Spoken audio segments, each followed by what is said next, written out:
Los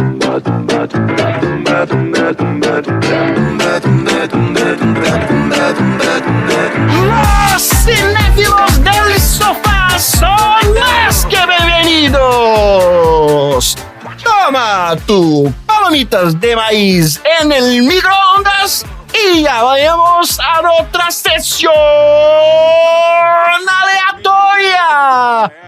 En este podcast dibujamos una película, premiamos categorías de películas poco probables y hablamos sobre temas aleatorios que invaden nuestras mentes enfermizas durante la sesión, como acaparadores, mensajeros en motocicleta que trabajan turnos dobles y hombres que no captan señales de interés. Yo soy Tonzerita Ixi. Dime. Qual a maneira mais segura que você gostaria de ser pedido em noivado? Ai, caramba. Cara, não sei se existe uma maneira segura de fazer isso. Existe uma maneira segura. Tem maneiras que são inseguras. São muito peligrosas. Tem maneiras perigosas. A maneira mais segura é quando você já tá casado. Pronto. Ah, uma boa aí, ó.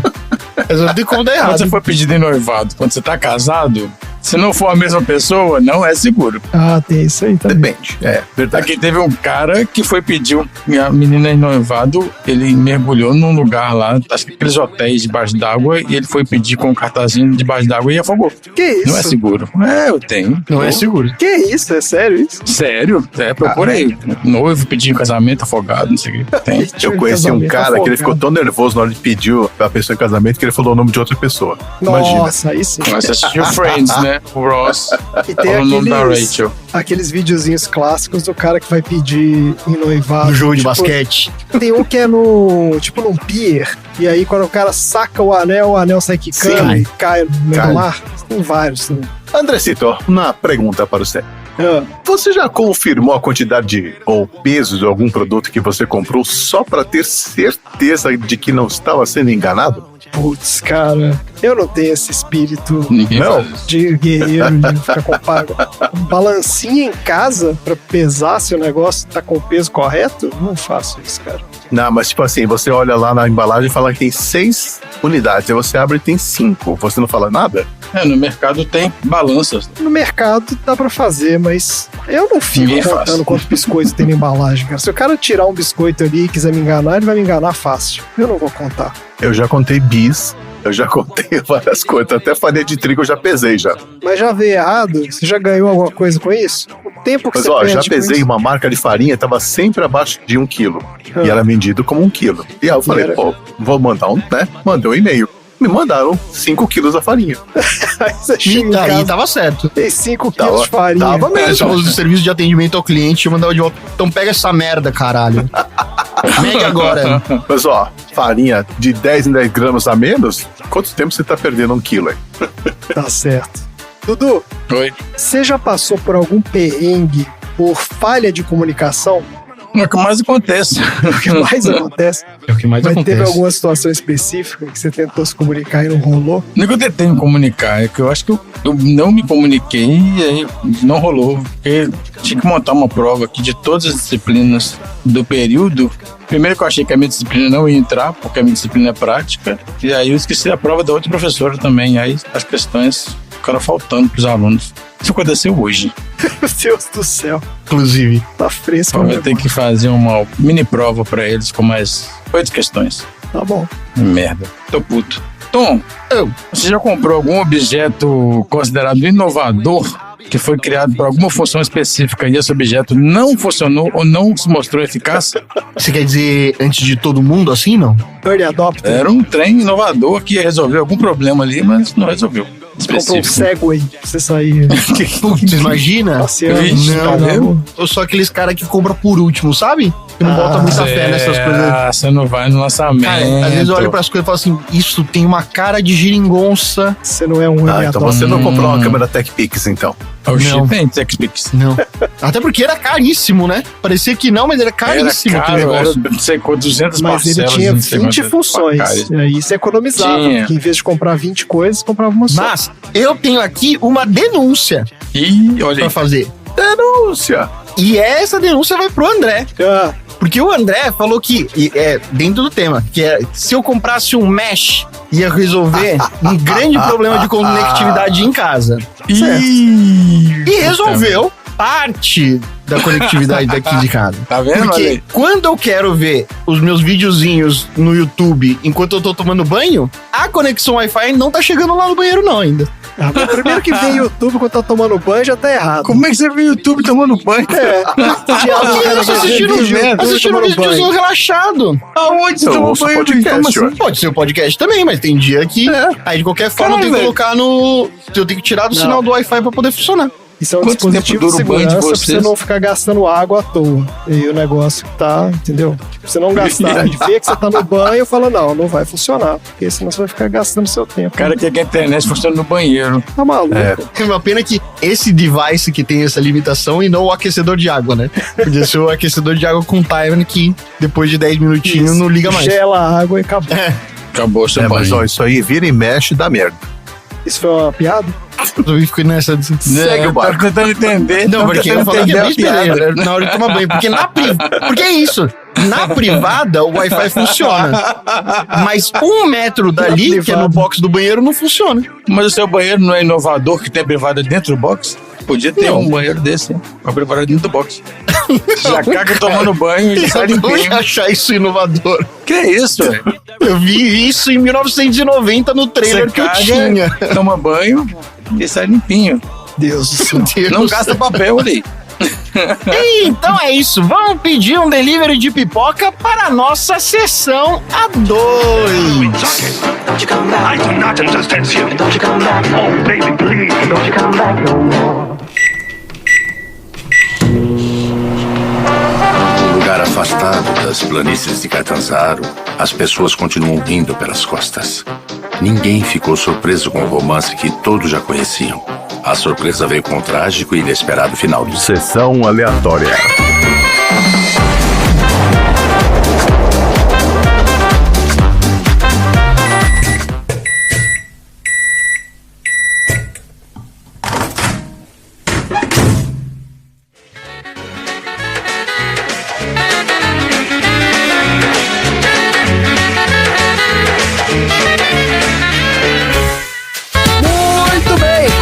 Mais um episódio do Sessão Aleatória, o podcast mais incomunicável da Baixa Podosfera. Esse é o podcast preferido dos colecionadores de histórias inusitadas que são adeptos do absurdismo. Porque aqui no Sessão Aleatória nós já falamos sobre essa curiosa corrente filosófica, o absurdismo, no episódio 125 do filme Sharknado, nosso Cinemaeca 1. Já falamos sobre diversos itens colecionáveis, como no episódio 138 do filme The Batman, onde nós contamos a história da Funko e seus maravilhosos pops. E já comentamos várias histórias inusitadas, como no episódio 51 do filme Klaus, onde a gente conta algumas situações envolvendo bandidos vestidos de Papai Noel. É bem específico. Tá tudo nos episódios anteriores do Sessão Aleatória. Como você já sabe, o nosso podcast tem 2 partes. Na primeira a gente fala sobre produção, bastidores e curiosidades do filme da semana, sorteado de uma lista. E na segunda parte a gente fala sobre assuntos aleatórios inspirados pelo filme. E aí qualquer ideia pode ser tema do episódio. Então se você não viu o filme, ouviu ou não gostou, não tem problema, você pode continuar ouvindo, que o filme é só um aperitivo pro prato principal, que são os assuntos aleatórios. E o filme de hoje é Um Conto Chinês. Esse filme foi sorteado do baldinho do Xi. É isso mesmo, Xi?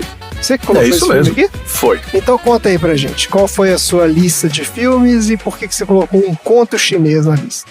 Vai entender como funciona a mente, né? Eu só sei que na hora que a Marina mandou aquela mensagem pedindo para listar 4 filmes pro sorteio, a primeira coisa que me veio à cabeça foi uma cena do filme com o... que era o filme que eu queria que tivesse saído, aliás, com o Ricardo Darín, que era El Mismo Amor, La Misma Lluvia, né? O Mesmo Amor, a Mesma Chuva, com a Soledad Villamil, que é a outra atriz argentina que eu adoro também.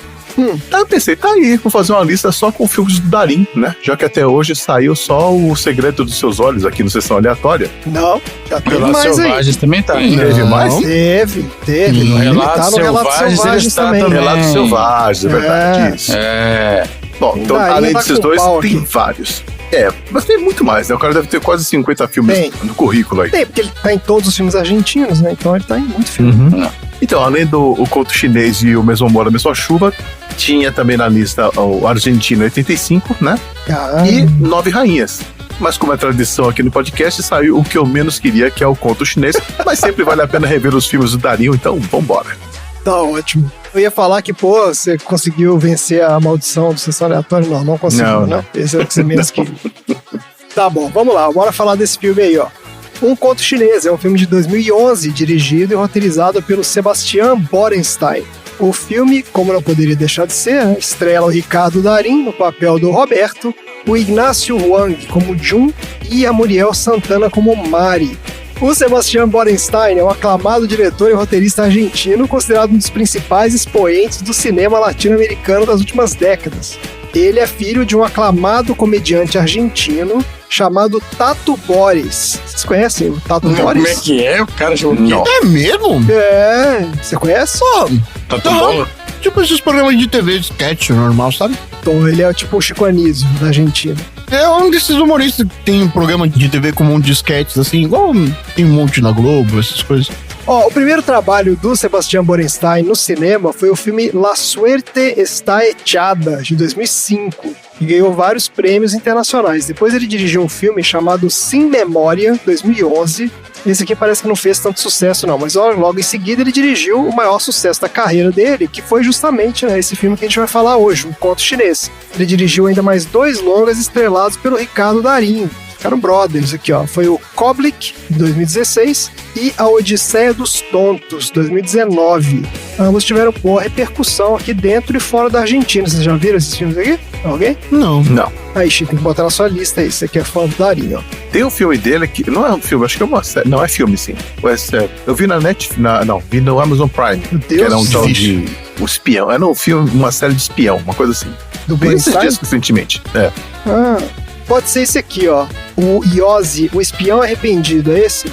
Mas tinha a ver com a comunidade judaica, não sei. Bom, pode ser, pelo nome pode ser, sim. É, porque esse aqui foi o último trabalho dele, o trabalho mais recente dele. Foi uma minissérie de então TV. é isso. É isso aqui, ó. Acho que é esse Tá mesmo. lá, Amazon Prime. Isso. Tem uma outra série de TV dele boa aqui pra você ver, ó, Chico. Ele dirigiu em 2013 uma série chamada A Vida de Rafinha Bastos. Olha aqui. Teve 8 episódios, transmitido pelo canal FX. Nunca ouvi falar nisso. Deve ser uma obra de arte aí. Fica aí a dica pra quem quiser conhecer mais sobre a vida de Rafinha Bastos. Então, vamos pro nosso querido quadro Viu Não Viu, onde a gente fala sobre os filmes que a gente viu e os que a gente nunca ouviu falar do elenco do filme. Você viu ou não viu? Nesse de hoje aqui, eu vou falar do Ricardo Darín, mas a gente já falou dele, né? Porque ele já saiu 200 vezes aqui, ó. Ele já teve no Relatos Selvagens, episódio 26, e O Segredo dos Seus Olhos, episódio 47 do podcast. O trabalho mais recente dele no cinema foi justamente esse outro filme da sua lista, Chico, o Argentina, 1985. 1985, filmão. Esse é legal, né? Eu não vi ainda, mas todo mundo que viu falou que é muito legal. Toma aí, Baldinho Mega Blaster, que eu também quero ver. Aê! Tá bom, bota aí no baldinho. Eu acho que até coloquei em lista, inclusive. Então, esse filme ganhou vários prêmios, foi indicado aqui ao Oscar de Melhor Filme Internacional, de 2023, né? Oscar desse ano. Olha só. E vocês que acompanham aí, então, você já citou alguns outros filmes, Xi, recomenda aí pro pessoal, quais outros filmes do Ricardo Darín que todo mundo tem que ver? Além desses 4 que eu já comentei, Além dos que você já falou, tem mais algum aí que você conhece? ele tem uma discografia, como eu falei, né? Deve ter quase, 50 filmes. Desde os anos 70 ele tá gravando e tal, então tem muita coisa pra escolher. Eu gosto mais daqueles filmes que não são muito, levados muito a sério, assim, sabe? Tipo, do Pai da Noiva é legal, tem aquele do... Pai da Noiva, o Filho da Noiva. O Filho da Noiva, que o Pai da Noiva é do Steve Martin, confundi. É. Tem um que ele tá desquitado da mulher. Como é que é a história, cara? Puta, não vou lembrar o nome desse filme. Tem um outro que ele faz ele mesmo, o Darín. Ele é contratado por 2 caras que querem fazer o filme, uma coisa muito louca. Tem o Relatos Selvagens, que vocês já falaram aqui. Elefante Branco. Esse eu não gostei muito do Elefante Branco, não. Acho que a história achei meio pesada. Eu não queria ver uma coisa assim, não. É porque de elefante, Tem o Abutres. Pesado. O Abutres também é pesado, mas é bem interessante a história. E por aí vai. Se você pegar a lista do Darín, a maioria dos filmes tá ali na nota 7, mais ou menos. Dá pra ver tranquilamente. Você falou da carreira dele aí, ó. Ele começou a carreira nos anos 60 e ele fez muita coisa na TV. Ah, é? na década de 60, 70 até a década de 80 aqui. Inclusive, aqui, ó, uma sugestão pra você, Chi. Ele tem uma participação na novela Chiquititas, de 98. Aí, ó. Não, 90 já não é minha década, não. Né? Não, Tem não que ver, você é fã Peraí, do Darim? 60? Sim. O cara começou em 60? Ele começou como ator mirim, Não, né? sim, Ele é de final dos anos 50. É o jeito. Ele tinha uns, sei lá, 12 anos ele começou. Exato. Caraca. Fazendo novela de TV, fazendo sei lá o que na televisão. Mas ele tem 1 milhão de filmes. Esse cara tá em tudo quanto é coisa. Ó, vamos então pra sinopse do IMDb do Um Conto Chinês. O proprietário de uma loja de ferramentas em Buenos Aires verá sua vida mudar quando ajudar um chinês perdido que não fala uma palavra de espanhol a encontrar seu tio na agitada cidade. Olha, IMDB, Tirando, tá muito mal escrito aqui, é isso mesmo, né? tá mal escrito. Não tá errado, não. Não tá errado, não. Tem uma outra sinopse aqui. Não, é que ele misturou muita coisa. A informação Ele de que tá falou muita perdido, coisa, que ele não exatamente. fala uma palavra de espanhol e que ele tá procurando tio. Por aí porque é vai. aquela coisa do MDB que tem que fazer o negócio em 2 linhas só, né? E aí o cara enfiou tudo aqui que tem, ó. Em inglês funciona, em português não. Ficou horrível. Ó, o Roberto é um homem solitário, amargurado e meticuloso que administra uma loja de ferragens na cidade de Buenos Aires. Ele coleciona notícias curiosas e inusitadas de jornais do mundo todo e tem a sua rotina monótona perturbada quando se depara com um chinês, o Jun, que acaba de chegar à Argentina à procura do seu tio, após perder a noiva de forma trágica na China. Apesar das barreiras culturais e linguísticas, né, já que o Jun não fala nada de espanhol e o Roberto não fala nada de chinês, o Roberto se sente impelido a ajudar o jovem imigrante a encontrar seu tio. Para isso, ele busca a ajuda da Mari, que é uma vizinha com quem ele tem uma complicada relação amorosa. A convivência forçada com o Jun acaba se tornando um teste diário de paciência para o Roberto, mas aos poucos vai ganhando novos contornos até fazê-lo questionar a sua própria visão de mundo. E é isso o filme. Certo, vamos lá então para nossas opiniões aqui sobre o filme. Fala aí, Xixi, você que trouxe o filme e certamente Acho já melhor tinha vocês visto. começarem. Não sei se todo mundo já tinha assistido ou não. Queria saber o que vocês acharam do Conto de Fadas. Então vai lá, Dudu, o que você achou aí? Dudu já tinha visto? O Dudu também é fã do Darim. Não, eu não tinha visto esse, não. O da lista do Xi aí, eu só tinha visto o 9 Rainhas. Tô até querendo ver os outros mesmo. Me surpreendeu, não esperava nada do filme, eu nunca tinha ouvido falar. Tava na sinopse como drama, aí eu tava falando assim, ai caralho, filme chato, drama, não sei o que, não tô afim. Mas aí o filme me pegou, muito bom, muito divertido, gostei demais. Uma história simples, né? 3 atores, né? No máximo, né? Os principais. Um roteiro bem fechadinho, bem legal, uma história de amor inusitada. Ele é meio que uma comédia dramática, né? Ele tem Drama bem água com drama, açúcar. sim. Bem quase exato, nada. bem levinho. Gostei demais. E você, Tom? Eu adorei o filme. Muito obrigado, Xi. Eu sempre quis assistir esse filme, mas é aquele tipo de Olha filme aí. que, na hora de você priorizar, acaba colocando algum outro. Exato, nunca é prioridade, Mas né? esse filme é muito legal. Eu queria muito saber se esse filme é de verdade um conto chinês. Como assim?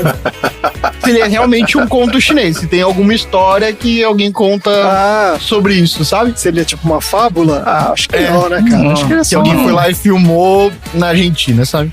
Acho Eu que fiquei não. muito interessado pra saber disso, mas assim, Você quer saber se a Tem história é algum verdadeira? baseado em fatos reais? Alguma coisa Não. parecida? Se Cara, esse quer saber conto se é um existe conto. mesmo e o cara resolveu filmar o conto, entendeu? Não, você tem essa informação, André?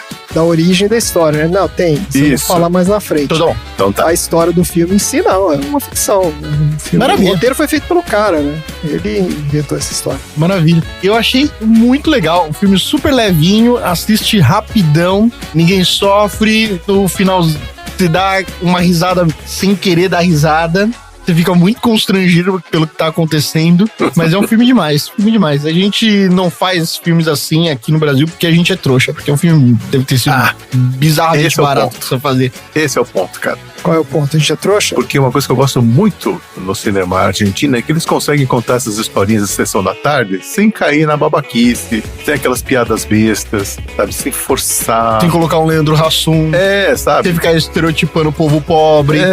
Aquela comédia pastelão. Pô, é uma historinha bobinha, assim, mas é bem contada, sabe? Ela te leva, é leve, sabe? Mas assim, se você parar pra pensar, a situação é muito pesada. É. Né? Pô, o cara perdeu a noiva na frente dele quando ele ele ia pedir ela em casamento. É um negócio super pesado, mas ele é contado de uma maneira leve. Então, assim, eu gosto desse tipo de narrativa. E eu sinto falta disso aqui no cinema brasileiro mesmo. A gente faz muito pouco isso. De forma trágica e muito doida, né? Que é uma vaca caindo na cabeça. Assim, isso não é spoiler, porque é a primeira cena do filme, mas assim... É isso. É um troço muito bizarro, né? Exato. E isso vai conectar lá na frente, né? Com a história do cara que ficava colecionando lá. Esse filme, ele tem esse probleminha, entre aspas, não é bem um problema, mas assim, né? Aquela forçadinha do roteiro de que assim, o cara colecionava histórias absurdas e ele vai encontrar o cara que é protagonista de uma dessas histórias e isso, né? Vai desencadear a coisa e tal. Mas eu não esperava que isso acontecesse, não.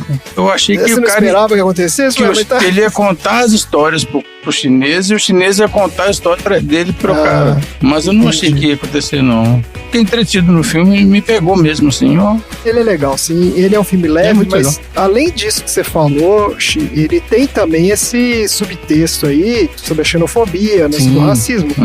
Quando o pessoal vê o Jun lá na loja do Roberto, o pessoal questiona, né? Tipo, você tá contratando chinês agora, não sei o quê. É bem inusitada a relação entre os dois ali, até por esse aspecto. Não é usual você ter um amigo chinês. Tem essa coisa interessante também. Não é nem amizade, né? Porque no final eles dão tchau e não trocam informações. Eles nunca mais vão se ver, né? É, exatamente. Não chega a ser uma amizade entre os dois ali, mas rola essa coisa da empatia, né? Porque o Roberto, ele não precisava ajudar o Jun. Ele não sabia nada sobre o cara, né? Não. E ele é um cara mal-humorado e meio... Sim. Né, ranzinza e tudo. E ele ajuda o cara porque ele, é a coisa certa a fazer naquele momento ali, né? Ele é um cara que ele tem uma personalidade horrorosa. Assim, um cara que ele é completamente desprendido da sociedade. Mas aí nesse lance, é um cara que, nesse fato aí, é um cara que ele acaba se apegando a querer resolver essa história, né? E o cara simplesmente não abandona. Ele tá no sociopata, né? Você vê que ele não aceita o que é errado, né? Quando o policial fala uma coisa mal feita, ele fica puto. Ele compra um produto que fala que tem uma quantidade e não tem, ele fica puto. Né? Então tem isso também, ele gosta das coisas certas. O que é certo é certo. E se tiver faltando um parafuso, ele liga pro cara do parafuso e xinga o cara. Os caras estão querendo você mandando o parafuso errado, não sei o quê. Eu acho que é por aí mesmo. É esse senso de justiça, entre aspas, dele, né? Que faz com que ele ajude o Jun ali. Né? Então, assim, ele vai, né, falar um pouco sobre essa coisa da conexão humana e tudo, de como que a humanidade supera qualquer dificuldade de comunicação ou qualquer diferença cultural e tudo, né? O filme tem um pouco essa mensagem subjacente. Ele não é jogado na sua cara, né? O filme não é sobre isso, mas ao mesmo tempo é sobre isso.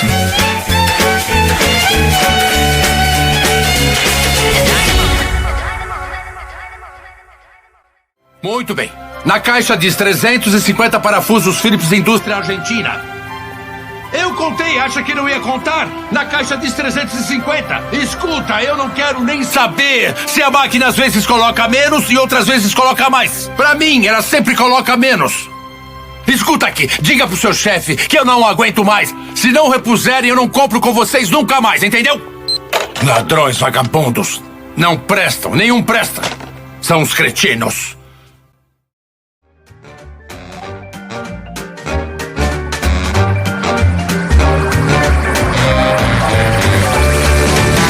Algumas historinhas aqui de bastidores. Esse é o tipo de filme, vocês ficam botando esses filmes que ninguém nunca viu e eu não acho nada de informação depois. Eu tenho que ficar 2 horas fazendo pesquisa em site chinês pra achar alguma coisa. Mas nesse filme tem uma história interessante que é o seguinte: o diretor, o Borenstein, conta que o filme foi inspirado numa notícia real. É uma notícia que foi publicada no jornal russo em 2007 sobre o naufrágio de um barco de pesca japonês que, segundo os marinheiros sobreviventes, teria naufragado ao ser atingido por uma vaca que caiu do céu.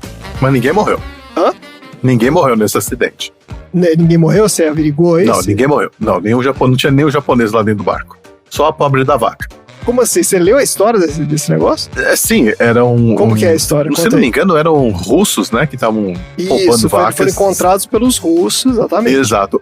O que acontece no filme é parecido. Eles estão levantando o voo, né, às pressas, e aí parece que o avião começou a perder peso e eles tiveram que jogar as vacas para fora do avião. Pobres coitados. Isso, é isso mesmo. Pelo que eu vi aqui foi alguma coisa, olha só, membros das Forças Armadas russas roubaram algumas vacas. Membros das Forças Armadas. E colocaram no avião. Excelente. Quer dizer, os caras... O que ia fazer com essas vacas a gente não sabe. Mas durante o voo as vacas ficaram meio nervosas e começaram a ficar inquietas e tudo, se mexer muito, e aí o piloto falou assim, cara, joga essas vacas daí porque vai dar problema isso. E aí que jogaram as vacas no mar e a vaca caiu no barco lá de pesca japonês. Tá de sacanagem também. É maluquice, né, cara? Daí esse Borenstein, ele foi sabendo dessa história e achou a coisa mais genial do mundo, né? Falou, pô, tá aí, uma vaca caindo do céu e afundando um barco, é isso que eu vou botar no meu próximo filme.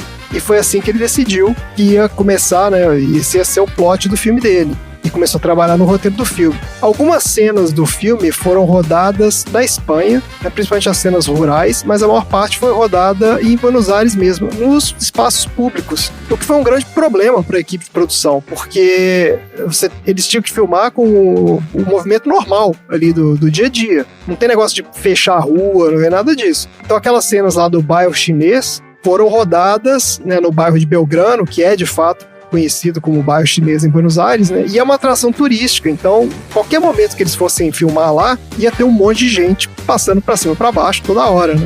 Então ali não tem nenhum extra não, ali a gente tava na rua mesmo, os caras estavam filmando com a galera passando lá. Ó, o filme foi um sucesso absoluto de público na Argentina, levou mais de 1 milhão de espectadores ao cinema, e o que levou a ser exibido em diversos países, ajudando a solidificar a posição de destaque do cinema argentino no mundo. Mas, curiosamente, eu tava lendo aqui a recepção da crítica, as críticas desse filme não são boas, não. Em geral, os críticos, eles falam muito bem, né, elogiam muito a atuação, né, principalmente do Ricardo Darín, mas vários críticos questionam aqui as coincidências do roteiro e reviravoltas excessivas, e outros acharam o filme previsível e com muitos clichês. Então, talvez seja uma questão... O cara nunca viu um filme da Marvel na vida.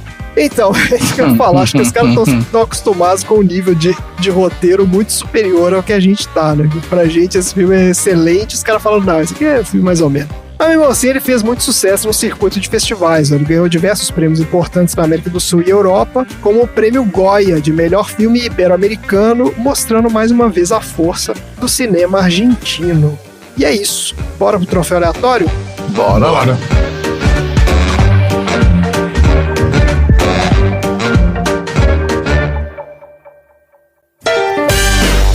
Troféu aleatório.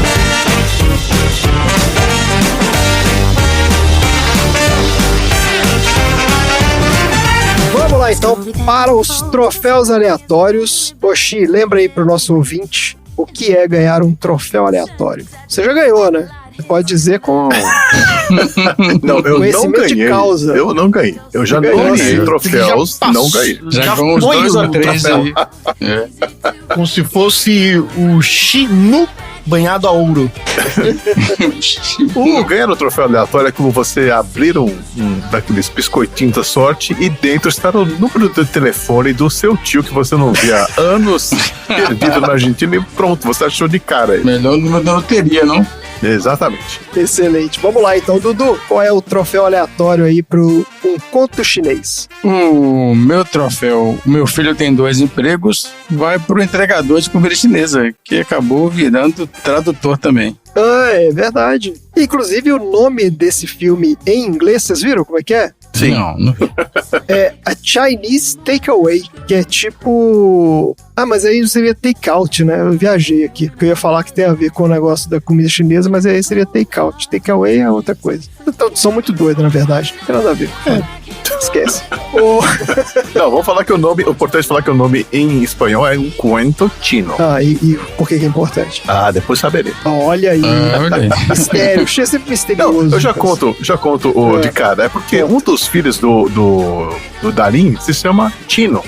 Olha que interessante. É Tino de chinês e Tino também é o nome que ele deu pro filho dele. Mas é um apelido de algum escrita? outro nome? Não, é o nome mesmo, Tino. Tino Darín. Ah, mas o filho não tem nada a ver com o filme, pô. Não tem nada a ver com o filme, mas se chama Tino. É o filho dele que é bonitão e tava namorando alguém famoso também? Tava, eu não sei se ele tá ainda. Cara, O filho dele não parece ele, pra falar a verdade. O filho dele não tem nada a ver com ele. Do Darín não Tino parece, Darín, vamos lá. Ó, bonitão mesmo, hein? Não parece? Ele parece mais com a mãe, né? Provavelmente. E você, Tom, qual é o seu troféu aleatório aí pro conto chinês? O troféu situação chatíssima, vai pro Bombita. Eu não consegui assistir o filme sem chamar esse cara de Bombita, por causa do Relatos Selvagens, porque ele encarna o Bombita quando ele dá uma cabeçada no policial, no policial corrupto, e depois ele chega na embaixada chinesa e o cara fala... O cara não tá aqui, ele é o único cara responsável por isso. Ele fala assim, tem 1 bilhão de chineses no mundo e não é possível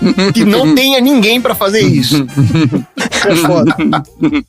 Troféu Materazzi 2 pra ele. Mas ainda assim, é que o Bombita deu risada na cara do chinês na hora que o chinês reconhece que a história é a história da vida dele, né? Da notícia surreal que o cara coleciona. Aí ele conta isso. Aqui é surreal. Ele racha o bico e o chinês fica esperando saber qual que é a história. Depois o chinês fica congelado e o Bombita fica... Não é possível! Não é possível! Não é possível! Essa parte é boa. E você, Chico, qual é o seu troféu aleatório aí pro conto chinês? É o troféu combo da vovó, que vai pro Roberto, né? Que toma um café da manhã no conjunto que existe em toda a casa de avó, que consiste naquela xícara e prato na cor marrom âmbar, e dorme em uma cama que tem um lençol e a capa do travesseiro de tricô combinando. Pô, não dá pra ser mais casa da vovó que isso, né? Mas é porque esse filme ele acontece na década de 80, 70, não é? Não, ele Não, porque teve a guerra atual, né? Não é atual. Ele era moleque na época da guerra das Maldivas. Ele era adolescente, né? Na guerra. Quando foi a guerra? Malvinas. Eu falei Maldivas. 85. Então. Ele era adolescente. 82 foi a guerra das Malvinas. Isso. Então, eu entendi que ele se passa na época atual mesmo. Anos 2000. O meu troféu é o troféu Quem Avisa Amigo É, de não pegue táxi preto em Buenos Aires, porque o taxista dá o golpe lá no Jun, né, rouba a grana dele, dá porrada nele, não sei o quê. E eu lembrei de uma história curiosa dessa época que eu ia pra Argentina. Que a primeira coisa que me falaram quando eu cheguei lá foi assim, nunca pega o táxi preto. Esse táxi é treta. Então eu fiquei com isso na cabeça. E os caras lá falam, não pega de jeito nenhum, porque tem um outro táxi, que é o táxi vermelho, que é o que você tem que chamar, né? E esse é que você pode pegar. O táxi preto, que é esse que você para fazendo o sinalzinho, os caras falam, cara, não pega de jeito nenhum. E uma vez eu peguei um táxi desse, cara, eu tô falando sério, isso era o quê? 2016, 2017? Era igual aqueles táxis que tinha no Brasil na década de 80, que não tem o banco da frente, que o motorista tem aquele encosto que são umas bolinhas. Sim, cheio de bola. Cara, cheio de negócio pendurado no retrovisor, era igual você entrar. O táxi era uma máquina do tempo, cara. Você entrava no táxi do cara, você voltava pro Brasil dos anos 80. Era muito bizarro. E foi no cagaço, porque os caras falaram, cara, não pega de jeito nenhum esses táxis. Os caras são tudo malucos. Eu já peguei várias. Não, eles dirigem que nem louco, isso é verdade. Agora, de roubar, não. Dirigem peguei várias vezes. Não, porque você passa por argentino, né, Chico? Você fala um espanhol castejano aí, certamente. Dá garantia São João? Exato. Aí o cara achou que você era o local, porque você pega um trouxa no turista igual eu, o cara, porra, vai dar a volta até falar chega. É isso, minha gente. Vamos lá, então. Quem é que vai entregar esses troféus hoje? Taxistas e táxi preto. Isso. Claro. Tá certo. Ele vai passar correndo e jogar o troféu na cara do pessoal. Tá ótimo. A gente tem algum recado hoje aí? Vocês que são as pessoas do recado. Muito difícil de ter recado hoje. Sem Marina não existe recado. A gente tem que começar a dar recado aqui. A gente tem que passar uma lição de casa pra nós. Exatamente. Vou pedir pra Marina fazer um departamento de recados agora. Pra passar aqui no... Um baldinho de recados. Bora lá então para os assuntos aleatórios.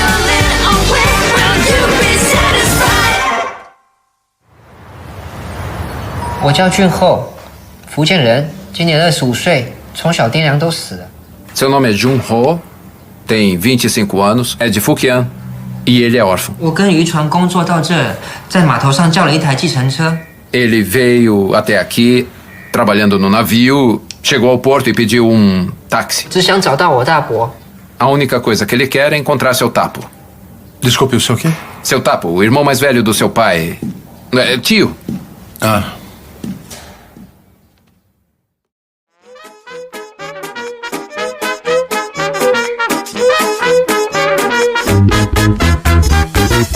Vamos lá então, começando os nossos assuntos aleatórios de hoje. Dudu, qual é o assunto aleatório da semana? Como eu perguntei pro Tom se ele já tinha usado algum produto inovador, mas o Tom é daqueles caras que espera acontecer a merda e se não acontecer, ele compra o produto. Isso. Eu vou falar de algumas invenções absurdas que já foram criadas. O cara achou que teria uma ideia brilhante, não funcionou. Mas produtos, coisas que... Produtos, assim, invenções, produtos. Isso. Produtos, objetos. Maravilha. Vamos lá, então. Objetos idiotas. Significados de conceito de futuro e inovação parecem mudar drasticamente após cada década da história. Aí no século XIX, carregar um chapéu com um rádio na cabeça talvez pudesse parecer parte de uma grande revolução tecnológica. Mas invenções como essa provaram ser desnecessárias para o público da época. Muitas dessas ideias nunca saíram do papel e estão até hoje registradas em patentes que soam cada vez mais excêntricas e absurdas.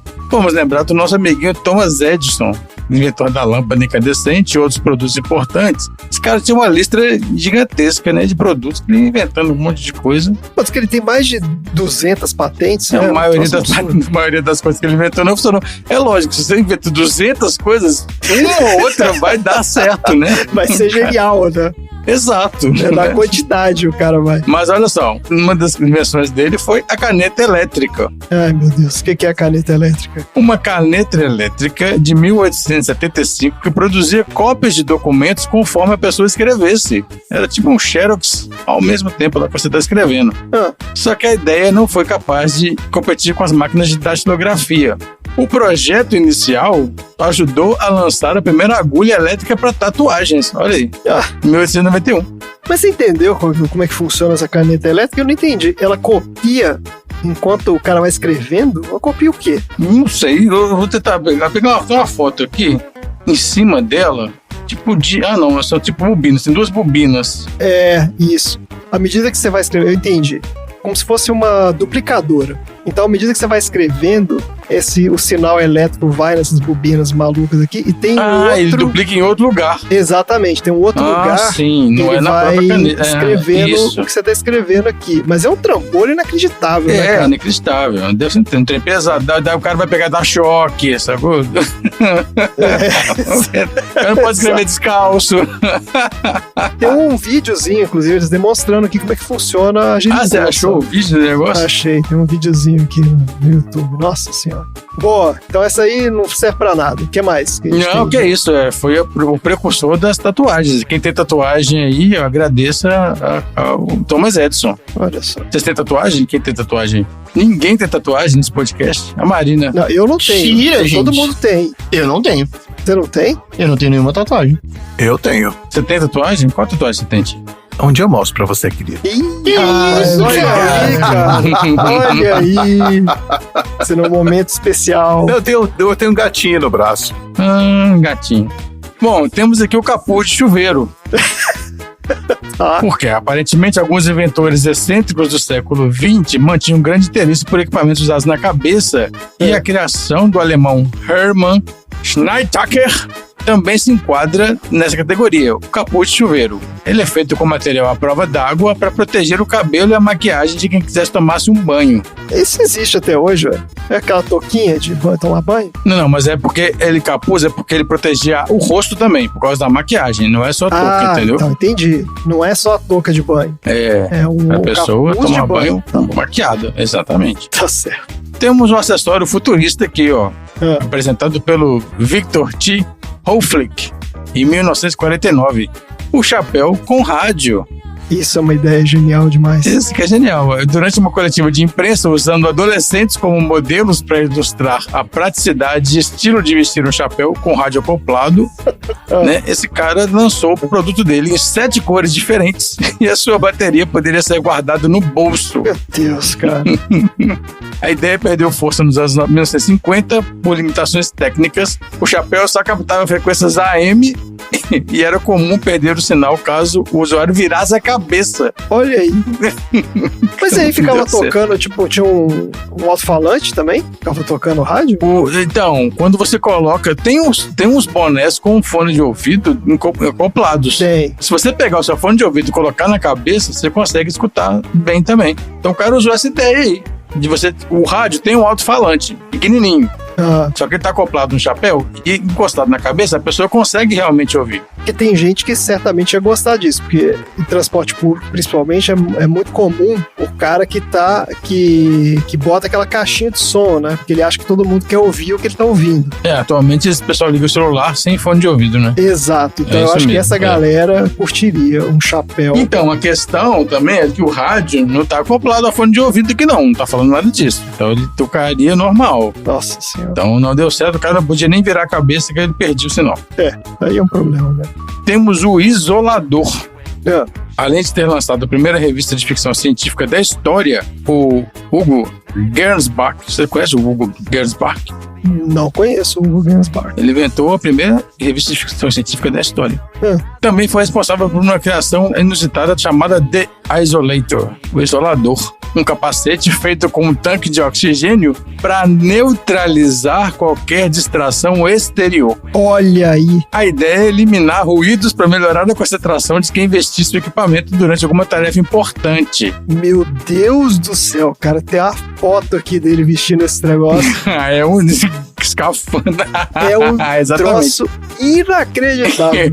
Ele é coberto com um tecidozinho aqui, porque sem o tecido deve ser mais feio ainda. Meu Deus do céu, cara. É incrível. Vocês têm como mandar essas fotos lá no grupo dos aleatórios? Tem que botar essas fotos. Tá demais o Isolator. Nossa senhora. Então é um capacete parecendo uma cabeça de Simpson. É isso. Aí tem um óculos lá com olhinhos pra você enxergar o que você tá fazendo. Conector direto no seu nariz, ligado a um cilindro de oxigênio. E um espaço ali na boca, pra pessoa talvez, não sei. É falar, sei lá. Eu não sei, cara. É difícil de descrever, né? Eu vou mandar isso aqui no grupo, porque é um absurdo esse negócio. Isso é uma coisa de gente antissocial mesmo, né? Eu vou entrar dentro de um escafandro isso é porque aqui. Não, presta atenção. Você quer, por exemplo, um cara que é cientista, estudioso, um historiador, que precisa de um tempo ali, escritor, que ele precisa se isolar e concentrar naquilo que ele tá fazendo. Certo. Mas provavelmente ele não considerou a impressão negativa que causaria nos consumidores mais claustrofóbicos. Nossa senhora, tem um monte aqui de negócio. Ele tentou fazer o troço emplacar mesmo, viu? Porque tem um monte de... Tem até propaganda da época aqui, ó, do Isolator. Não, o cara acha genial isso que ele tá fazendo. Toda vez que alguém inventa alguma coisa, ele acha que é um gênio. Realmente genial. Ó, nos anos 1930, inventaram um óculos para ler deitado, chamados de óculos Hamblin. Foram feitos para facilitar a leitura na cama sem precisar forçar a coluna. Eu acho que eu já vi isso aí. Desconforto no pescoço também, você ficar com o pescoço dobrado para frente. Com pequenos espelhos posicionados perto dos olhos, o par de óculos também pode ser útil para assistir televisão deitado, uma boa solução para quem sofre com dores no pescoço. Essa invenção ainda pode ser encontrada na internet. Eu vou achar isso aqui agora. Mas a sua eficiência continua sendo... Como é que fala? Óculos para ler deitado. Meu Deus, cara. Isso eu acho que eu vi em filme, alguma coisa assim. Série de comédia, alguém aloprando isso. Bom, eu vou te falar que assim... Lá temos um potencial consumidor, hein? Porque assim, ele não é uma coisa tão absurda.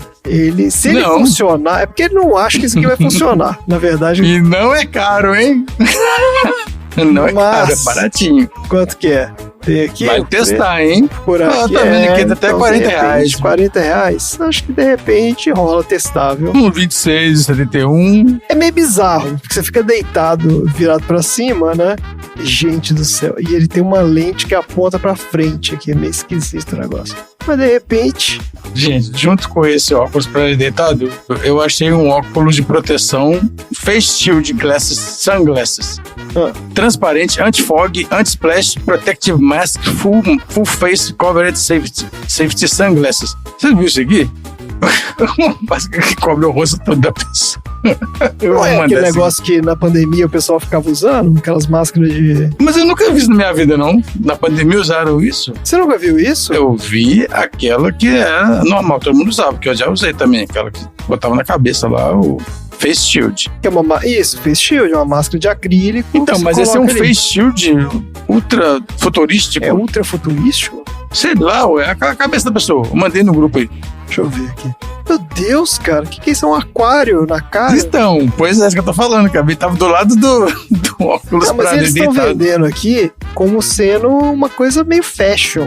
Tá vendo? Porque ele é colorido. Não, é pra adolescente. É tipo um face shield. Eu não entendi. Só que reflexivo. Mas qual que é o lance? Olha, eu vou te falar que aqui no AliExpress, o cara tá vendendo isso por 99 centavos. Você imagina a qualidade desse trem. É um plástico. Que é um plástico. É só um plástico. Cara, tá aqui, ó. 0,99.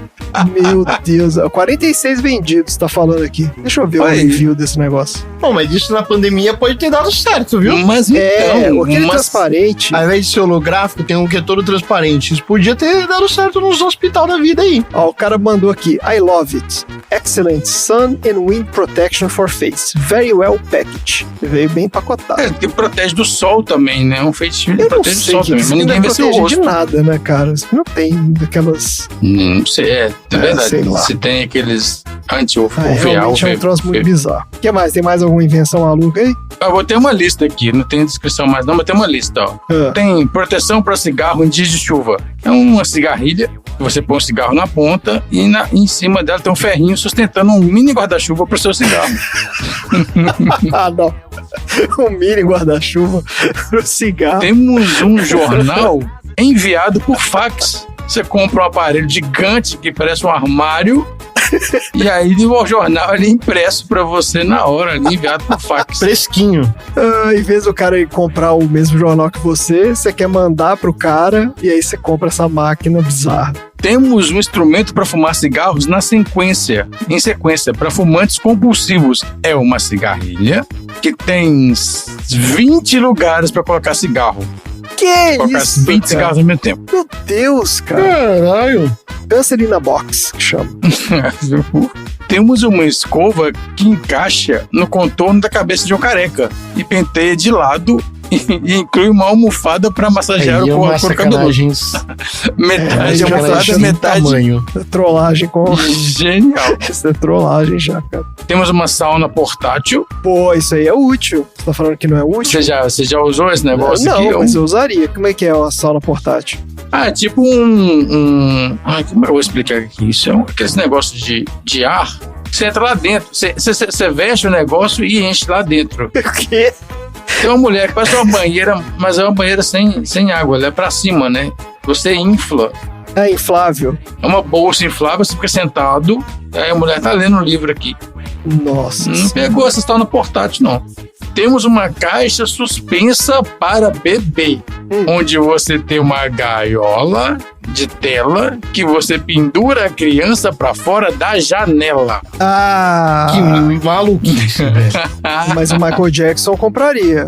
Provavelmente serviu para gatos, né? Para gatos e animais de estimação, mas o cara bota a criança aqui dentro. Nossa, gente. Temos um revólver acoplado a uma máquina fotográfica e ele fotografa ao mesmo tempo que você atira. Como é que é? Ele bate uma foto na hora do disparo. Mas com que... Qual que é o objetivo? Esse foi meu assunto aleatório. Nossa senhora.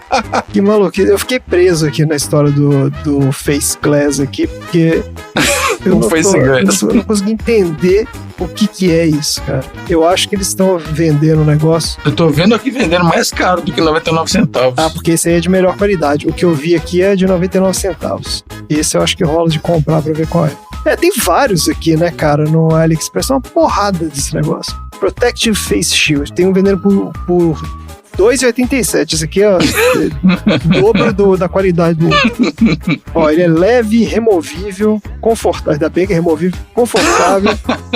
Removível. Aí tá falando aqui, ó, pode ser usado pra cobrir os olhos, nariz e boca. Sim, pois é. Aí você vê os adolescentes aqui encostados na parede com cara, sem cara, né? Sem então, rosto. ele fala aqui, ó, pode ser usado pra todas as atividades, indoor e outdoor. Todas as atividades. Você pode tomar banho, você pode fazer o que você quiser. Vou dar aula com esse negócio. Tá ótimo, minha gente. Excelente assunto. Bora pro próximo assunto aleatório. Bora.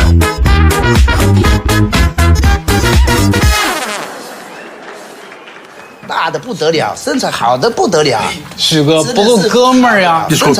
Desculpe, bom dia. Eu sei que vocês têm mais de 5.000 anos de história e toda a paciência do mundo, mas eu preciso abrir a minha loja para viver e para comer e para dar de comer a um chinês que está morando comigo. Eu tenho o número 46. E queria saber onde estão os outros 45, porque na sala de espera não tem ninguém. Vocês poderiam me atender agora, por gentileza? Às 12 começamos a atender. Às 12. Falta 1 hora, é muito tempo. Eu preciso falar com o senhor Ping Ah-hyun. Ping Ah-hyun? Na China, por 2 meses. Bom, eu posso falar com a pessoa que está substituindo ele? Ninguém substitui. Não temos pessoas. Não tem pessoas. 1 bilhão e 300 milhões de chineses no mundo todo e você disse que não tem pessoas, cara de pau.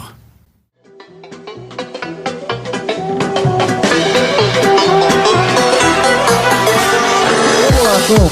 Qual é o assunto aleatório da semana? Quando a gente dá uma olhada no cinema argentino, invariavelmente, principalmente por causa do cotidiano e as notícias que surgem hoje em dia, é um grande motivo de preocupação a economia argentina. Tá preocupado com a economia argentina, Tom? Eu tô preocupado com a quantidade de idiota que tá sendo...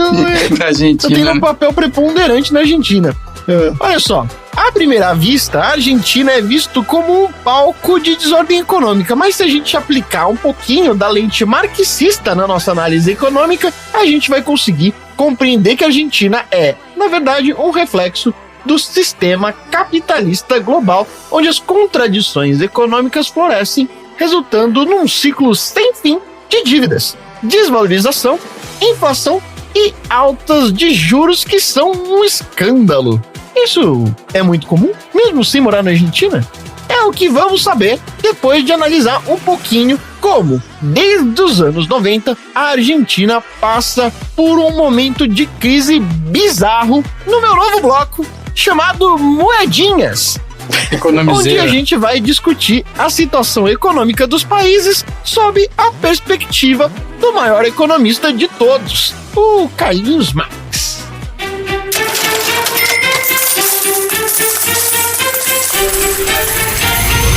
O capitalismo falhou e falhará aonde colocar os seus tentáculos que se baseiam na exploração do homem pelo homem. Pátria ou muerte. Olha só, a história econômica da Argentina nas últimas décadas é um conto chinês repleto de surpresas, desafios e tumultos. Um dos momentos mais emblemáticos desse período foi a implementação do chamado Plano de Convertibilidade lá nos anos 90, sob o governo de um cara chamado Carlos Menem, o rei das costeletas de 2 cores. Verdade. Nesse plano, o peso argentino foi atrelado ao dólar americano numa taxa de 1:1, com a intenção de proporcionar estabilidade econômica e atrair investimentos estrangeiros. Lhe soa familiar? Essa abordagem, à primeira vista, pode até parecer sensata. Olha, meu Deus, como fizeram a moeda ficar forte do dia para noite. Mas quando a gente aplica a análise marxista, a gente vê que, na verdade, foi um esquema que beneficiou uma elite empresarial e financeira, perpetuando a exploração da classe trabalhadora. Lhe soa familiar?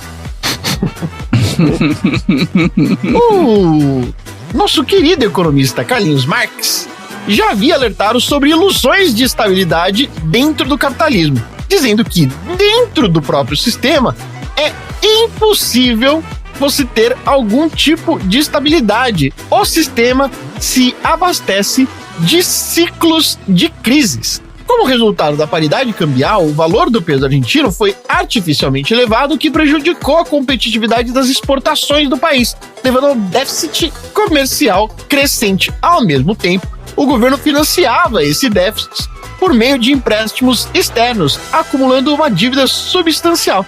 Esse ciclo de endividamento insustentável já havia sido previsto, como destacam, como o capitalismo gera uma busca incessante pelo lucro e frequentemente às custas da acumulação das dívidas do Estado e nunca da propriedade privada. A questão da taxa de câmbio é central para conseguir entender ali as lutas econômicas da Argentina. Depois do colapso desse plano, lá em 2001, lhe soa familiar? O peso argentino flutuou em relação ao dólar americano, adotando um regime de câmbio administrado. No entanto, essa abordagem também trouxe desafios significativos. O renomado economista marxista David Harvey nos ensina que o capitalismo global é inerente e instável, sujeito a diversas crises uma atrás da outra. No caso argentino, a administração da taxa de câmbio se tornou um mecanismo para garantir que as elites financeiras mantivessem o controle, enquanto o peso argentino continuamente perdia valor. Os caras lucravam quando estava tudo certo e os caras lucravam mais ainda quando estava dando tudo errado. Isso tornava as exportações deles mais competitivas, porque também alimentava a inflação, prejudicando ainda mais a classe trabalhadora e os setores mais vulneráveis da sociedade. A desvalorização do peso argentino é, portanto, uma manifestação dessa busca incessante pelo lucro, o que fazia a exploração dos trabalhadores e a erosão do poder de compra dessas pessoas, como o que está acontecendo hoje lá na Argentina. Isso porque eu estava conversando com uma pessoa que trabalha junto comigo e ela falou assim: o cenário aqui é o seguinte, a gente está fazendo filas e filas para ir no supermercado para comprar coisas para que nos próximos 3 meses a gente não precise ter o que fazer, para a gente não precisar ir fazer compras novamente. Por quê? Porque se eu vou num determinado horário, o valor, sei lá, do saco de arroz é um. No final do dia, é outro completamente diferente. Essa instabilidade não dá pra gente conseguir lidar com o nosso orçamento. Porém, existe um outro fenômeno que é o fenômeno do dono do supermercado. O dono do supermercado, sabendo que vai estourar uma crise e ele vai poder cobrar mais caro pelos produtos lá na frente, o que ele faz? Simplesmente não vende agora o produto, criando uma estocagem bizarra de produtos e fazendo a inflação crescer ainda mais por causa dos valores de demanda represada. Vai vender quando o preço estiver alto. Exatamente. Ele comprou por 10 aqui, lá na frente, daqui 3 meses ele vai poder vender por 60. Se ele vendesse amanhã, ele ia ter que vender por 12. Então o cara simplesmente está estocando o estoque. Isso me lembra dos anos 80. Pois é, então, é tudo isso coisa que a gente viveu no Brasil aqui nos anos 80. Todo mundo lembra aí quem... O deles está juntando anos 80 com anos 2018. Pois é. A inflação e as taxas de juros elevadas têm sido uma constante na economia argentina. A inflação, bem acima do que os governos estabelecem como meta, corrói o poder de compra do peso argentino, enquanto as taxas de juros mais altas, usadas para combater a inflação, acabam prejudicando o investimento e o crescimento econômico. Outro economista chamado Michael Galek argumenta que o capitalismo cria uma tendência intrínseca à instabilidade, uma vez que os lucros e a acumulação do capital são prioritários para a classe única e exclusivamente capitalista. Ou seja, você que tem aí o seu Celta, acabou de comprar um HB20, não precisa temer pela tributação dos bilionários. Nesse contexto, a alta inflação da Argentina reflete a busca incessante de exploração por aumentos salariais para proteger o seu poder de compra. Esse ciclo vicioso acaba sendo agravado pela impressão extra de dinheiro para conseguir financiar o déficit orçamentário do governo, o que acaba gerando ainda mais inflação. Ou seja, é uma crise que não tem como se conter a alteração dos preços. As taxas de juros elevadas, por sua vez, são uma tentativa de conseguir tentar conter essa inflação. Só que essa política tem consequências adversas, uma vez que ela encarece o crédito. As pessoas ficam com menos possibilidades de tomar dinheiro emprestado ou conseguir arcar com as suas dívidas e acaba desencorajando principalmente o investimento nos setores produtivos. Nesse ponto aqui, a gente pode recorrer à teoria marxista da mais-valia, que argumenta que o capitalismo depende da exploração da classe trabalhadora para gerar lucro. A imposição de altas taxas de juros para combater a inflação só aprofunda a divisão das classes, favorecendo a classe capitalista em detrimento dos trabalhadores.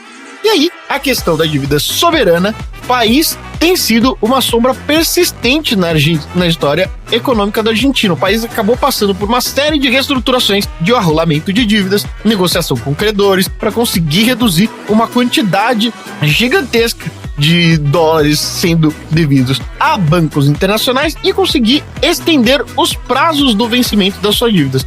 O episódio mais recente ocorreu na gestão Macri em 2020, quando a Argentina alcançou um acordo com seus credores para reestruturar 65 bilhões de dólares em dívidas em moeda estrangeira.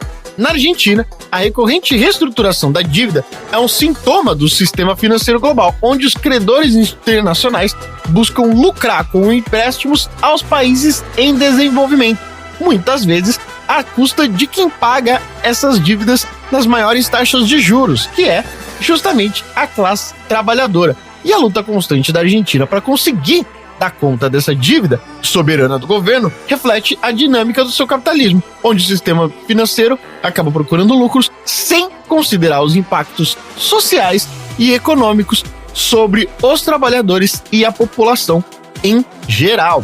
A Argentina tem respondido a esses desafios com uma série de políticas econômicas ao longo dos anos. Isso inclui medidas como o controle cambial, tarifa de exportação e programas de assistência do Fundo Monetário Internacional, o FMI. No entanto, as visões sobre a eficácia dessas políticas é digna de diversas divergências. Defensores das políticas de austeridade, os neoliberais, apoiadas pelo FMI, argumentam que a Argentina deve adotar medidas de ajuste fiscal, reduzir o déficit orçamentário e promover reformas de mercado para atrair investimentos.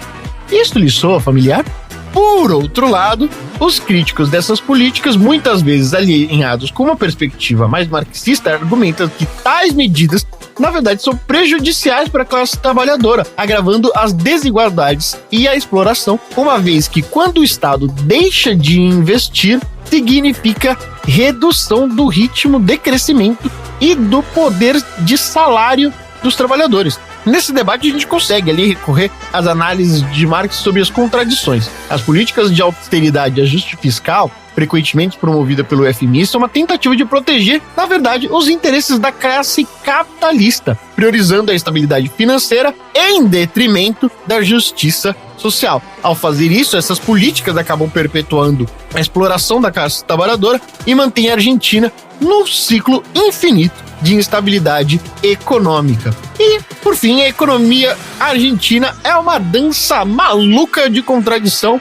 um tango misturado com cúmbia, onde as forças do capitalismo global se chocam com os interesses da nossa classe, a classe trabalhadora. A implementação do plano da convertibilidade, a desvalorização do peso argentino, a alta da inflação e as taxas de juros proibitivas são todos sintomas de um sistema econômico que prioriza o lucro da classe capitalista acima de tudo. E para entender verdadeiramente as lutas econômicas da Argentina e nos países colonizados, é necessário aplicar única e exclusivamente a lente marxista, que destaca justamente essas contradições inerentes do capitalismo. E só assim, então, a gente vai conseguir compreender como as elites financeiras e empresariais continuam a lucrar às custas da classe que a tudo produz e a ela tudo pertence, como as políticas econômicas, muitas vezes apoiadas pelo FMI, que perpetuam essa exploração.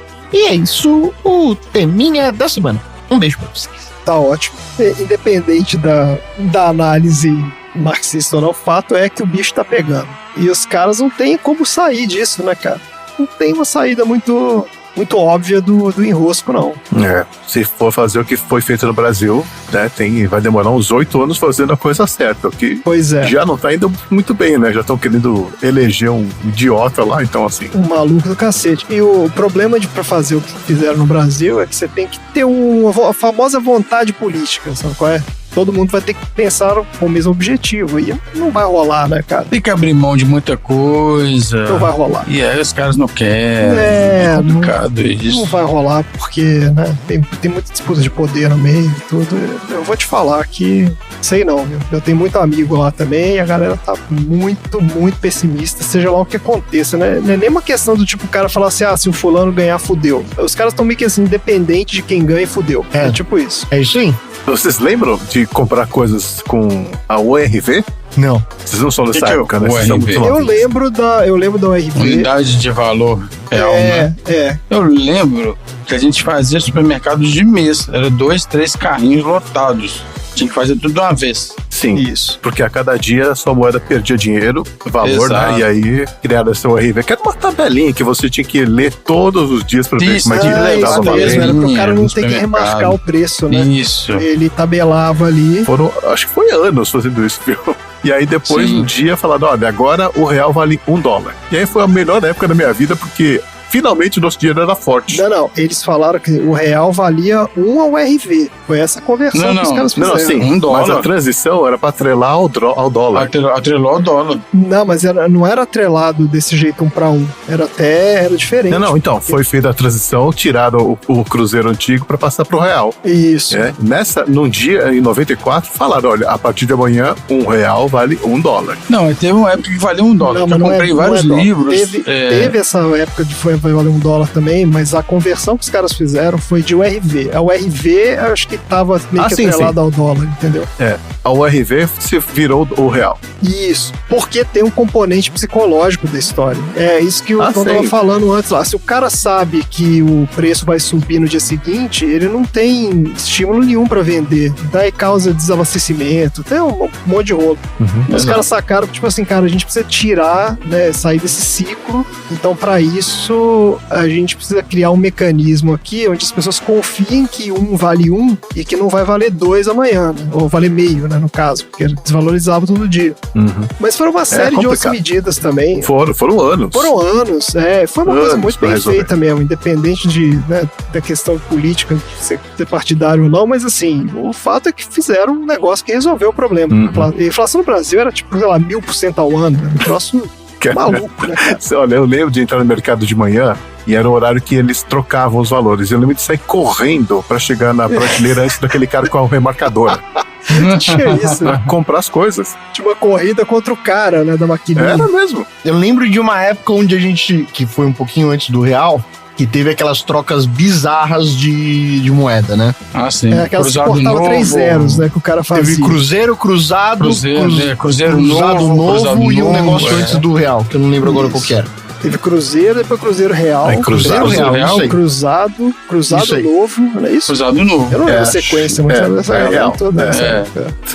Um dia o meu pai falou, vou ir lá trocar o dinheiro pra trazer reais. E aí eu lembro que meu pai trouxe R$14.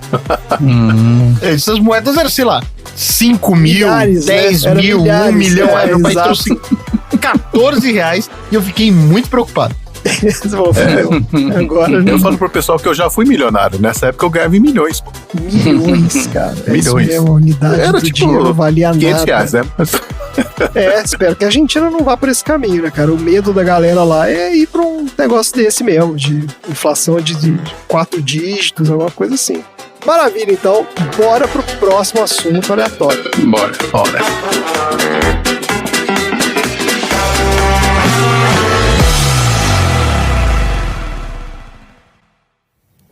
Ele quer saber se pode te fazer uma pergunta. Sim, claro. Oi. 你问他每天在报纸上找些什么东西？ O que é que você sempre procura no jornal?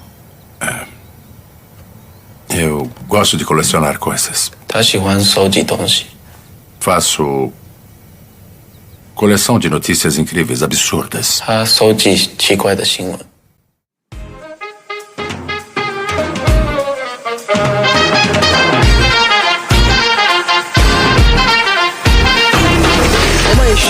Qual é o assunto aleatório da semana? Bom, o título do filme de hoje, né, um conto chinês, é uma expressão usada na Argentina da mesma forma que nós aqui no Brasil usamos a expressão o conto do vigário, ou conversa de pescador. Ou seja, uma história que só pode ser mentira, o que é absurda demais para ser verdade. Olha aí. Mas a vida, meus amigos, a vida é muito louca e realmente existem alguns casos inacreditáveis que são verdadeiros e que até viraram filmes. Eu acho que vocês já assistiram eles, inclusive. Sabe quando aparece aquela mensagem no começo dos filmes, baseado em fatos reais? Eu nunca acredito. Eu parto do princípio que é mentira. Mas é o caso desses filmes aqui, ó. Então vamos fazer o seguinte, vamos fazer um joguinho de adivinhação. Eu vou contar a história e vocês têm que dizer que filme é esse. Que filme retrata essa história. Tá bom. Começando com o caso do Mehran Karimi Nasseri, que nos anos 70 se envolveu em protestos contra o regime do Shah Mohammad Reza Pahlavi. Ele foi preso e exilado, então ele passou a procurar um país para pedir asilo político. Ficou anos tentando, até que em 1981 ele teve sucesso na Bélgica. E aí, como refugiado oficial, ele tinha o direito de procurar cidadania em qualquer país europeu. Como ele tinha nascido durante o tempo em que a mãe dele trabalhou na Escócia, numa empresa multinacional, ele resolveu ir morar no Reino Unido, mais precisamente lá em Londres, em 1986. Aí ele pegou um voo da Bélgica até Londres, com escala em Paris, né, no Aeroporto Internacional Charles de Gaulle, Porém, lá em Paris, ele apareceu sem documentos, dizendo que ele tinha sido roubado durante o voo.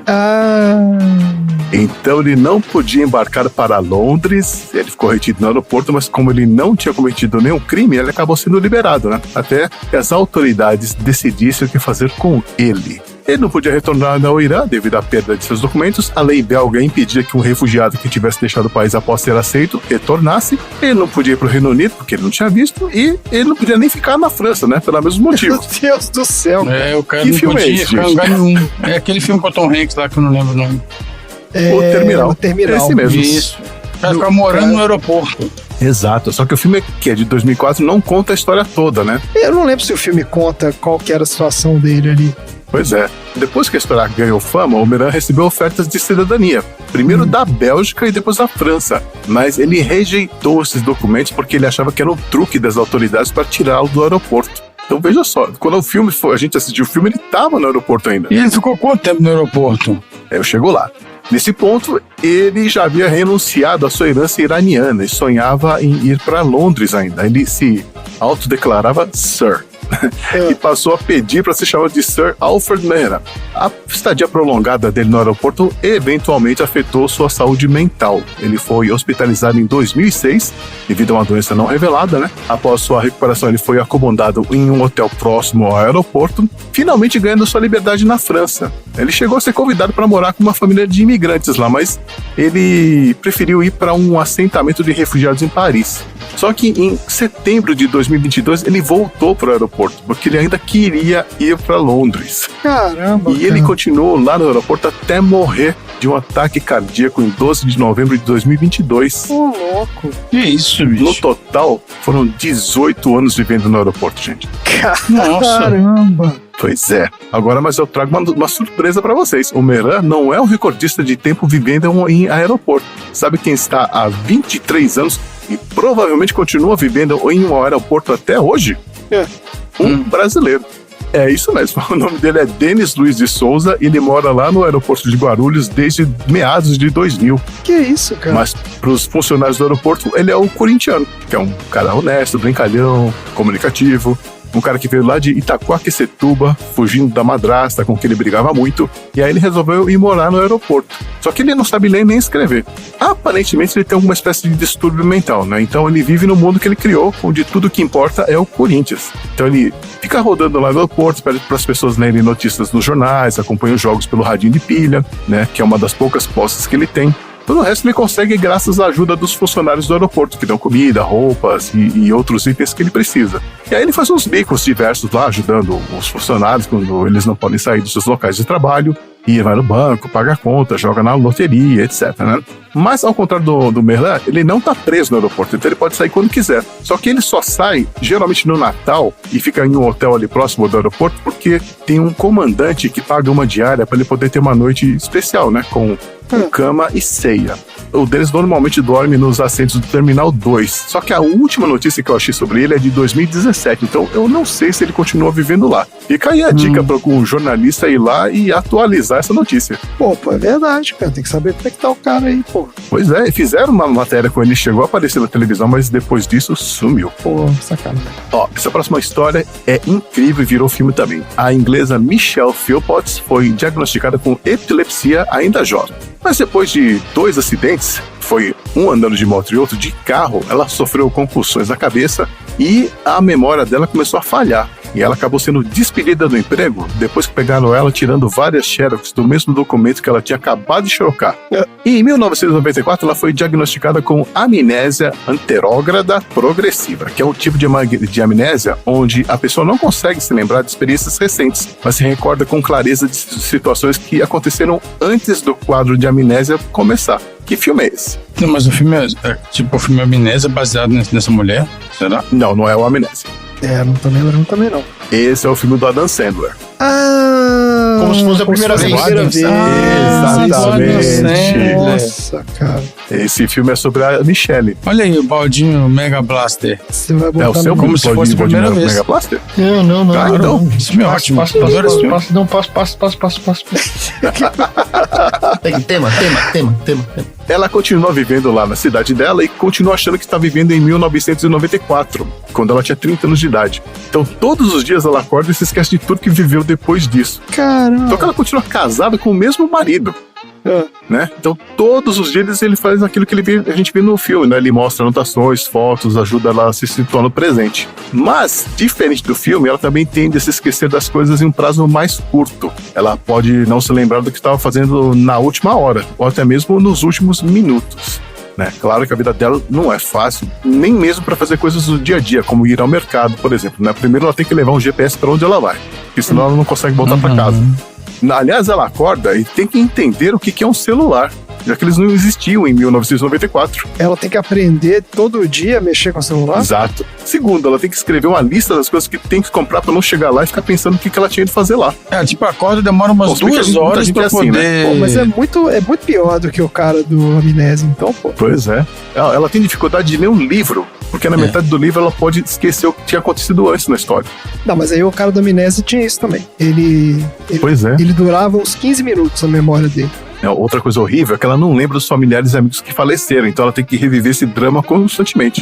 Toda vez tem que fazer igual o cara, tem que tatuar. Ela acorda e... Mas assim, né? ela sabe da condição dela? Sabe. Explicam pra ela. Ela sabe ela todo sabe dia tem que explicar pra ela. Ela tem que aprender exatamente, todo dia, é verdade. Cara, todo dia. É complicado isso, né? Nossa, cara. Então, atualmente ela tá com 56 anos, continua recebendo tratamento de especialistas para recuperar a memória e trabalha como voluntária em uma instituição de caridade na cidade 3 vezes por semana. E é isso que ela consegue fazer. Então, e aí essa é a minha outra dúvida. Alguém que está nessa condição e acha que ainda tá em 94, o que acontece com a cabeça dela quando ela se olha no espelho? Pois é. É maluquice. Porque você tem que pegar ela logo que ela acorda, né? Pra falar isso, pra preparar ela. Exato. E ela não pode acordar com alguém estranho. Não, ela acorda com estranho. Não, se bem que ela já estava casada, então não é estranho. Com o marido, não sei, já estava casada. Ela deve lembrar, né? Mas no filme, por exemplo, ela acordava com um estranho lá, então não tem como. Se bem que é um estranho, né? Porque agora o cara tá 30 anos mais velho, então... Exato. Pois é, ela acorda, tem um velho do lado dela. Loucura. Surreal mesmo, E a última história incrível, que também é verdadeira, é a de 2 irmãs que moravam em Damasco, na Síria, em uma família onde o pai era ex-nadador. Então elas seguiram os passos dele, estavam treinando com o sonho de nadar nos Jogos Olímpicos. Mas em 2015, com o agravamento da guerra civil na Síria, a situação se tornou muito perigosa lá para a família e os pais tomaram a decisão dura, né, de mandar as meninas para fora do país. Então elas fugiram da Síria, passando pela Turquia e depois pegaram um bote clandestino com mais 18 pessoas para atravessar o mar e chegar na Grécia. Só que durante a travessia, que só ia durar 45 minutos, né? O motor do barco quebrou e o bote estava lotado de gente e começou a afundar. Então as 2 irmãs sabiam nadar, pularam no mar e rebocaram o bote durante 3 horas e meia até chegar na costa da Grécia. Meu Deus, cara. Que filme é esse? Esse é o filme, que aliás é o meu baldinho aleatório de hoje, o Mega Blaster de hoje. Caraca, eu nunca vi. Tá na Netflix. É recente esse filme, não é? É recente, de 2022, tá na Netflix. Eu sei qual que é, mas o seu nome? Chama As Nadadoras. Isso. As Nadadoras, de 2022, tá na Netflix, é um filmão, cara. Eu vou contar aqui, mas acho que vocês vão assistir lá, aí não vai atrapalhar não é um spoiler, tá? Da Grécia, as meninas continuaram a jornada a pé, de ônibus e trem, atravessaram os Balcãs, a Hungria, a Áustria, foram parar num campo de refugiados na Alemanha. E aí lá, elas procuraram um clube lá que tinha uma piscina e pediram para o professor continuar treinando elas. A mais nova, que se chamava Yusra Mardini, continuou a treinar e a competir pelo clube alemão. E aí ela atraiu a atenção do Comitê Olímpico Internacional e do Comitê Olímpico Nacional de Refugiados. E o resultado é que, em 2016, a Yusra fez parte da primeira equipe olímpica de refugiados, composta por atletas que eram refugiados e competiram sob a bandeira olímpica nos Jogos Olímpicos do Rio de Janeiro. Olha aí. O filme acaba aí, tá? Ele não mostra que a Yusra também participou dos Jogos Olímpicos de Tóquio em 2020. Ela se classificou pela Síria, mas escolheu fazer parte da equipe de refugiados. E, atualmente, ela está estudando produção de cinema e televisão na Califórnia. Ela também está trabalhando como embaixadora da ONU em campos de refugiados, além de ser ativista dos direitos humanos. Enquanto isso, a irmã dela, Sara Mardini, que ainda nada, mas só por diversão, foi trabalhar com uma organização de ajuda a refugiados na Grécia. Mas esse ativismo fez com que ela fosse presa em 2018. Ela passou 117 dias na prisão antes de ser libertada sob fiança. Ela foi morar em Berlim e só em 2022 um tribunal grego rejeitou as acusações de espionagem e falsificações que foram feitas a ela pela existência de erros processuais. O restante da família Mardini foi morar em Berlim também, em 2016. E esse é o filme que eu queria botar no baldinho Mega Blaster, As Nadadoras. Poxa, excelente. E esses casos mostram que a vida real é tão incrível quanto a ficção, né? Que todo mundo conhece uma boa história que daria um bom filme, se os estúdios não ficassem aí lançando mais um filme do Homem-Aranha. E esse é o nosso de hoje.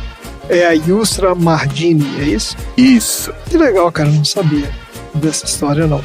Vou dar uma procurada aqui. Muito bacana. E assim, existem muitas outras histórias que viraram filme. É que eu selecionei algumas mais recentes, assim, né? Uma coisa que me irrita é quando você vai ver filme de fantasma, filme de terror, e o cara bota assim, baseado em fatos reais. Você já vê que o negócio, e você fala, cara, pelo amor de Deus, né? Mas essas histórias fantásticas, assim, realmente são...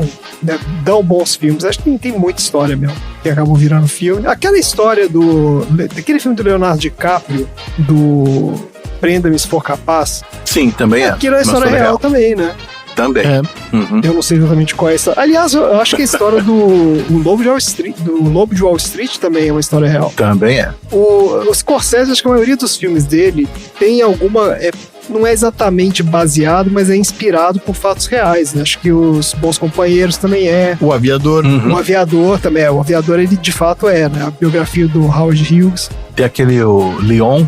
Aquele filme também é baseado no... Também é verdadeiro. O Leon, o profissional? Não, o Leon, que é o do menininho indiano que foi adotado por uma família australiana. Tava pensando em outra coisa. Tá bom. Existem muitos. Os filmes, eles dão uma torcidinha aqui, licença outra poética. ali, né? Exatamente, dá uma mexidinha aqui na história e tal, mas passa. Tá ótimo, gente, maravilha. Então, o que a gente aprendeu hoje? Vamos lá. E eu aprendi que a Argentina precisa abrir o olho. Aprendi que tem um brasileiro morando no aeroporto e ele é corintiano. E eu aprendi sobre essa história de que precisa ter muita paciência com quem perde a memória todos os dias. Muita paciência. Muita paciência. É amor, gente. É isso aí. Isso é amor de verdade. Então é isso. Fala tchau, gente. Tchau.